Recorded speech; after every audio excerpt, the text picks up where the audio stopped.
But first up, let's welcome Matthew Bryzers back to the show.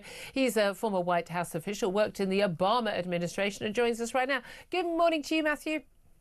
Good morning, Julia. Thank you for joining us. Lots to talk about. Let's get straight to it. This Ukraine-US deal, minerals deal, how significant is it, and how particularly significant is it that in that deal it states that they refer to Russia's full-scale invasion of Ukraine in February 2022 and support for Ukraine since then, suggesting that finally someone in the White House recognises that the invasion of Ukraine wasn't Zelensky's fault.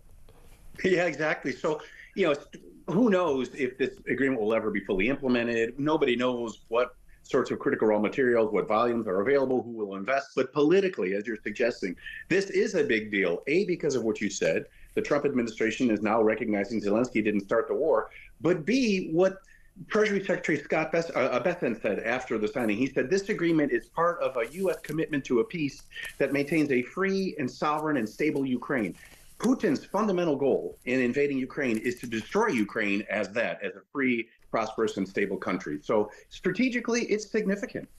And in terms of there is no security guarantee there, and this coalition of the willing in Europe seems to be remarkably unwilling so far to make itself known. But is there a view that this is a precursor to some sort of security guarantee?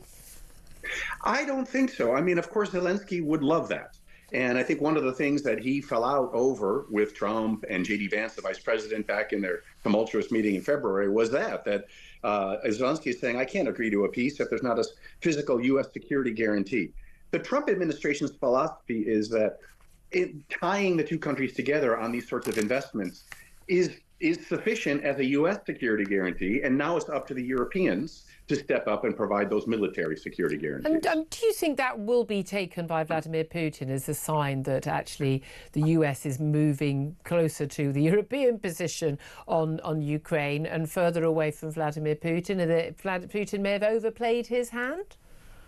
I think Putin probably is worried about that today, but who knows what President Trump is going to say tomorrow, right? I mean, I know that friends who worked on previous aid to Ukraine in the last Trump administration who said after that the agreement was reached, Trump forgot that he ever reached that agreement. So we'll see. Interesting. Now, it's interesting also that Donald Trump has dropped his demand for Zelensky to hold elections. Yeah. His view was that there's this idea that he was a military dictator, whereas it is completely the norm. Churchill was a military dictator on that basis, that during wartime you don't hold democratic elections. Again, the argument that America held elections during they've not actually been invaded. That's not the same thing. But this demand has been sort of quietly dropped from the latest set of American proposals for a ceasefire. How significant is that? Is that suggest that there has been a proper rapprochement between the two men? Yeah, thanks to your producer, by the way, I learned of that really important fact. Yeah, he knows his stuff. He really does. Yeah. So it was it's a momentary big shift. Again, how enduring will it be? But you're right. I mean, in the past, President Trump was sort of drunken with the talking points of Vladimir Putin, whom he thinks he has a special relationship with. I think that knee-to-knee discussion that Zelensky and Trump had in St. Peter's Basilica during the Pope's funeral, which was just an astounding picture, had a big impact on him. And I think President Trump listened this time to Zelensky and took Zelensky at his word. And as you and I and everybody who follows this stuff knows, Zelensky's speaking the truth. He's not a dictator. Yeah. He's democratically elected. How could he be a Nazi? So I think Trump absorbed that message. Yeah, well, we hope, as you say, though, until tomorrow, we don't know what happens there.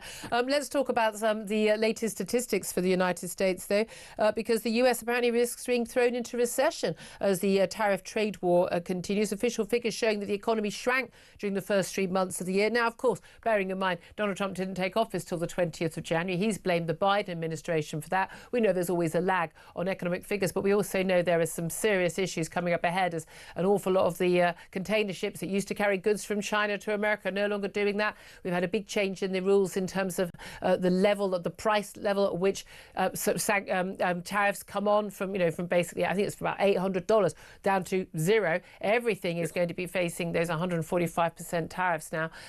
That is going to have an impact on the US economy. How damaging is that going to be for Trump? Bearing in mind, of course, he is at the lowest point of a president in his polls at 100 days of any president, I think, in modern day history. Yeah, so the question is how much of this 0.3% slowdown in the U.S. economy compared with I think it was growing at 2.6% at the end of the Biden administration, the last quarter, before Trump took office, how much of that is statistical and how much of that is a real slowdown in growth? What do I mean?